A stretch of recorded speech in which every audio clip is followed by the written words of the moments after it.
ನಮಸ್ಕಾರ, ನೀವು ನೋಡ್ತಾ ಇದ್ದೀರಾ ರಿಪಬ್ಲಿಕ್ ಕನ್ನಡ. ನಾನು ಸ್ಮಿತಾ ರಂಗನಾಥ್, ನನ್ನ ಜೊತೆಯಲ್ಲಿದ್ದಾರೆ ನನ್ನ ಕಲೀಗ ಶ್ರುತಿ ಕಿತ್ತೂರು. ಮೊದಲಿಗೆ ಇವತ್ತು ಇಡೀ ದಿನ ರಾಜಕೀಯ ವಿದ್ಯಮಾನಗಳ ಪೈಕಿ ಅತ್ಯಂತ ಹೈ ವೋಲ್ಟೇಜ್ ವಿದ್ಯಮಾನ ಅಂದ್ರೆ ಈ ಮೂಡ ಹಗರಣವನ್ನ ಖಂಡಿಸಿ ಬಿಜೆಪಿ ಹಾಗೆ ಜೆಡಿಎಸ್ ನಡೆಸ್ತಾ ಇರುವ ಪಾದಯಾತ್ರೆ.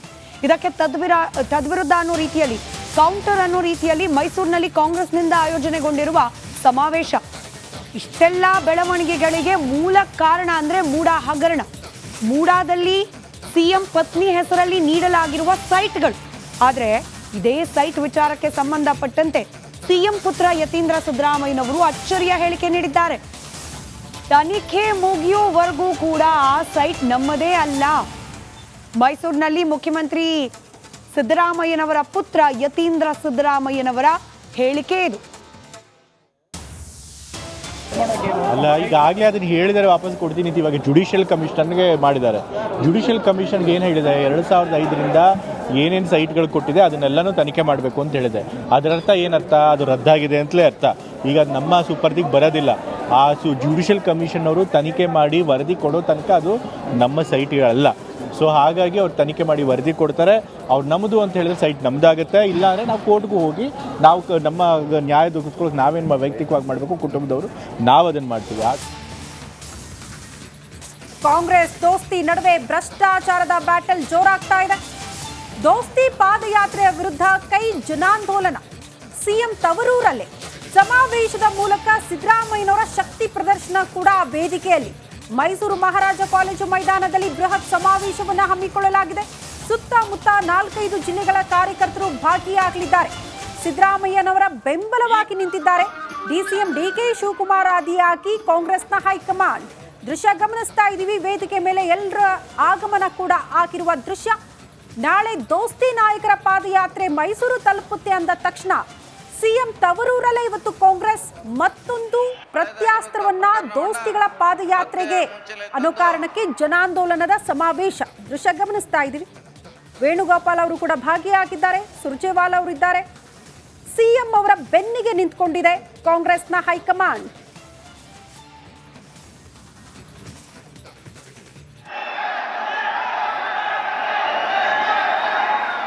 ಅನಾವಶ್ಯಕ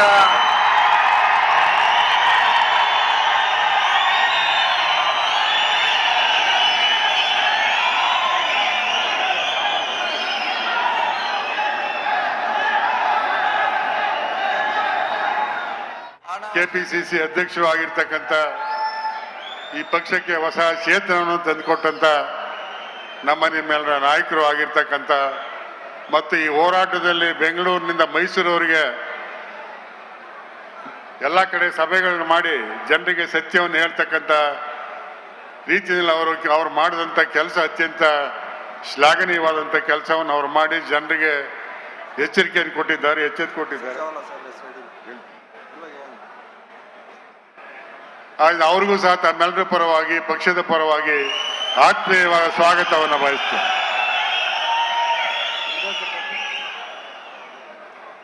ರಾಷ್ಟ್ರೀಯ ಪಕ್ಷದ ಪ್ರಧಾನ ಕಾರ್ಯದರ್ಶಿಗಳು, ಕರ್ನಾಟಕ ರಾಜ್ಯದ ಉಸ್ತುವಾರಿಗಳು ಆಗಿರ್ತಕ್ಕಂಥ ಮತ್ತು ನಮ್ಮ ಈ ಕಳೆದ ಅಸೆಂಬ್ಲಿ ಚುನಾವಣೆಯಲ್ಲಿ ಪಕ್ಷವನ್ನು ಗೆಲುವಿಗೆ ತಂದು ನಿಲ್ಲಿಸಿದಂಥ ನಮ್ಮ ಸುರ್ಜೇವಾಲಾ ಸಾಹೇಬರು ಸಹ ತಮ್ಮೆಲ್ಲರ ಪರವಾಗಿ ಆತ್ಮೀಯವಾದಂತಹ ಸ್ವಾಗತವನ್ನು ಬಯಸ್ತೇನೆ.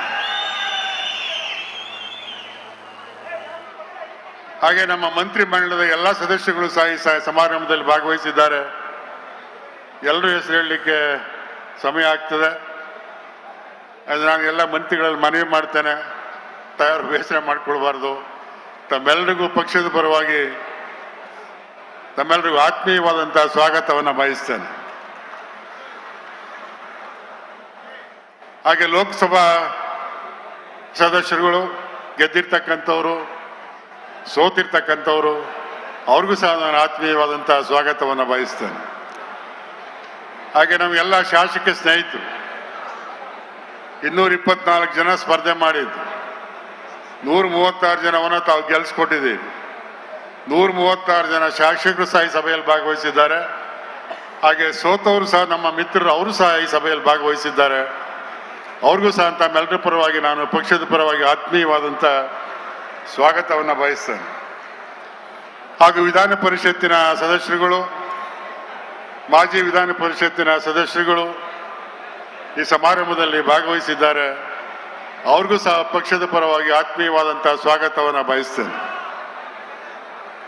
ಹಾಗೆ ಪಕ್ಷದ ಎಲ್ಲ ಹಿರಿಯ ಮುಖಂಡರುಗಳು ಈ ಸಮಾರಂಭದಲ್ಲಿ ಭಾಗವಹಿಸಿದ್ದಾರೆ. ಅವ್ರಿಗೂ ಸಹ ನಾನು ಪಕ್ಷದ ಪರವಾಗಿ ಆತ್ಮೀಯವಾದ ಸ್ವಾಗತವನ್ನು ಬಯಸ್ತಾ, ಮತ್ತು ನಮ್ಮ ಸರ್ಕಾರದ ವತಿಯಿಂದ ನೇಮಕ ಆಗಿರ್ತಕ್ಕಂಥ ಎಲ್ಲ ಬೋರ್ಡ್ನ ಅಧ್ಯಕ್ಷರುಗಳಿದ್ದಾರೆ, ಪಕ್ಷದ ಪದಾಧಿಕಾರಿಗಳಿದ್ದಾರೆ, ಮುಂಚೂಣಿ ಘಟಕದ ಅಧ್ಯಕ್ಷರುಗಳಿದ್ದಾರೆ. ಎಲ್ಲರಿಗೂ ಸ್ವಾಗತವನ್ನು ಬಯಸ್ತಾ, ನಮ್ಮ ಜಿಲ್ಲಾ ಅಧ್ಯಕ್ಷರು ಮತ್ತು ನಮ್ಮ ಟೌನ್ ಅಧ್ಯಕ್ಷರುಗಳು ಇಬ್ಬರಿಗೂ ನಾನು ಆತ್ಮೀಯವಾಗಿ ಸ್ವಾಗತವನ್ನು ಬಯಸ್ತಾ, ತಮ್ಮಲ್ಲಿ ನನ್ನ ಮನವಿ ಏನಪ್ಪ ಅಂತ ಹೇಳಿದ್ರೆ, ತಾವೆಲ್ಲ ಬಹಳ ದೂರದ ಊರುಗಳಿಂದ ದೊಡ್ಡ ಸಂಖ್ಯೆಯಲ್ಲಿ ಬಂದಿದ್ದೀರಿ. ಇದು ಒಂದು ಹೋರಾಟದ ಒಂದು ಸಭೆ, ಇದು ಜನಾಂದೋಲನ ಸಭೆ, ಇದು ಹೋರಾಟ. ಇದು ಯಾರು ಇವತ್ತು ನಮ್ಮ ವಿರುದ್ಧ ಷಡ್ಯಂತ್ರವನ್ನು ಮಾಡ್ತಾ ಇದ್ದಾರೆ, ಸರ್ಕಾರವನ್ನ ಕಿತ್ತಾಕ್ಬೇಕು ಅಂತಕ್ಕಂಥ ಪ್ರಯತ್ನ ಮಾಡ್ತಾ ಇದ್ದಾರೆ, ಅವರ ವಿರುದ್ಧವಾದಂಥ ಹೋರಾಟ. ಮತ್ತೆ ನಮ್ಮ ನಾಯಕರುಗಳಿಗೆ ಸಿದ್ದರಾಮಯ್ಯನವರಾಗಿರ್ಬೋದು, DK ಶಿವಕುಮಾರ್, ಎಲ್ಲ ಯಾವುದೇ ನಾಯಕರುಗಳಾಗಿರ್ಬೋದು, ಅವ್ರ ವಿರುದ್ಧ ಇವತ್ತೇನು ಷಡ್ಯಂತ್ರಗಳು ಮಾಡ್ತಾ ಇದ್ದಾರೆ, ನಾವೆಲ್ಲ ಅದು ಹೋರಾಟ ಮಾಡಲಿಕ್ಕೆ ಸಭೆ ಸೇರಿದ್ದೇವೆ.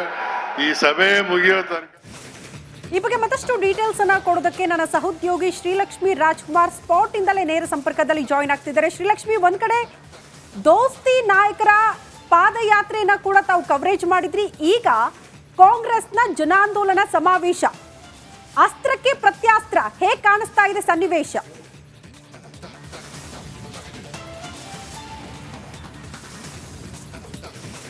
ಅದೇ ರೀತಿ ಕಾಂಗ್ರೆಸ್ ಸಮಾವೇಶ ಕೂಡ ಭರ್ಜರಿಯಾದ ಸಮಾವೇಶವನ್ನ ಏರ್ಪಡಿಸಿದ್ದಾರೆ. ಸಿದ್ದರಾಮಯ್ಯ ಅವರ ಬಲ ಪ್ರದರ್ಶನದ ಸಮಾವೇಶ, ಅವ್ರ ಜೊತೆಗೆ ಕಾಂಗ್ರೆಸ್ನ ಎಲ್ಲಾ ಲೀಡರ್ಗಳು, ತುಂಬಾ ಜನ, ಈ ಭಾಗದ ಅನೇಕ ನಾಯಕರುಗಳು ಬಂದಿದ್ದಾರೆ. ಎಲ್ಲರೂ ಕೂಡ ಒಂದು ಶಕ್ತಿ ಪ್ರದರ್ಶನವನ್ನ ಮಾಡ್ತಾ ಇದ್ದಾರೆ. ಮೈಸೂರಿನ ಮಹಾರಾಜ ಕಾಲೇಜು ಮೈದಾನದಲ್ಲಿ ಈ ಒಂದು ಸಮಾವೇಶ ಭರ್ಜರಿಯಾಗಿ ಆಯೋಜಿಸಿದ್ದು, ಸಿದ್ದರಾಮಯ್ಯ ಈಗಷ್ಟೇ ಬಂದು ಮಾತನಾಡ್ತಾ ಇದ್ದಾರೆ. ಇನ್ನೇನು ನಾವೆಲ್ಲರೂ ಸಿದ್ದರಾಮಯ್ಯ ಜೊತೆಗೆ ಇದ್ದೇವೆ ಅನ್ನುವಂತ ಸಂದೇಶವನ್ನ ಕಾಂಗ್ರೆಸ್ ನಾಯಕರುಗಳು ಸಾರ್ತಾ ಇದ್ದಾರೆ. ಮೂಡ ಹಗರಣವನ್ನ ರಾಜಕೀಯವಾಗಿ ಎದುರಿಸೋದಕ್ಕೆ ಏನೆಲ್ಲ ವ್ಯವಸ್ಥೆ ಬೇಕು ಅಂದ್ರೆ, ಮೂಡ ಹಗರಣದ ತವರು ಮೈಸೂರಿನಿಂದಲೇ ಆ ಒಂದು ಬಲ ಪ್ರದರ್ಶನದ, ಶಕ್ತಿ ಪ್ರದರ್ಶನದ ಸಂದೇಶವನ್ನ ಕೊಡ್ಲೇಬೇಕಾದ ರಾಜಕೀಯ ಅನಿವಾರ್ಯತೆ ಇರೋದ್ರಿಂದ ಅಂಥ ಒಂದು ಸಂದೇಶವನ್ನ ಅತ್ಯಂತ ಸ್ಪಷ್ಟವಾಗಿ ಈ ಸಮಾವೇಶದ ಮೂಲಕ ಕೊಡ್ತಾ ಇದ್ದಾರೆ. ಈ ಭಾಗದ ಅನೇಕ ನಾಯಕರುಗಳು, ಸಚಿವರುಗಳು, ಹಾಗೇನೆ DK ಸುರೇಶ್ ಅವರು, DK ಶಿವಕುಮಾರ್ ಅವರು ಎಲ್ಲರೂ ಕೂಡ ಬಂದಿದ್ದಾರೆ. ಎಲ್ಲರೂ ಕೂಡ ಸಿದ್ದರಾಮಯ್ಯನವರಿಗೆ ನಾವು ಬೆಂಬಲ ನಿಲ್ತೀವಿ ಅನ್ನೋಂಥದ್ದನ್ನ ಹೇಳ್ತಾ ಇದ್ದಾರೆ. ಜೊತೆಗೆ ದೊಡ್ಡ ಮಟ್ಟದಲ್ಲಿ ಇಡೀ ಸಮಾವೇಶ ಆಯೋಜನೆಗೊಂಡಿರ್ತಕ್ಕಂಥದ್ದು. ದೋಸ್ತಿ ಪಾಳಿಯ ಏನೆಲ್ಲ ಸವಾಲುಗಳನ್ನ ಎತ್ತುತ್ತಾ ಇದೆ, ಅದಕ್ಕೆ ಪ್ರತಿ ಸವಾಲನ್ನ ಪ್ರತಿಯೊಬ್ಬರು ಹಾಕ್ತಾ ಇದ್ದಾರೆ. ಅದು ವಿಜೇಂದ್ರ ಅವರ ಕುರಿತಾದ ಸವಾಲಿರ್ಬೋದು, ಅಥವಾ ದೋಸ್ತಿ ಸರ್ಕಾರದ ಅಥವಾ BJP ಸರ್ಕಾರ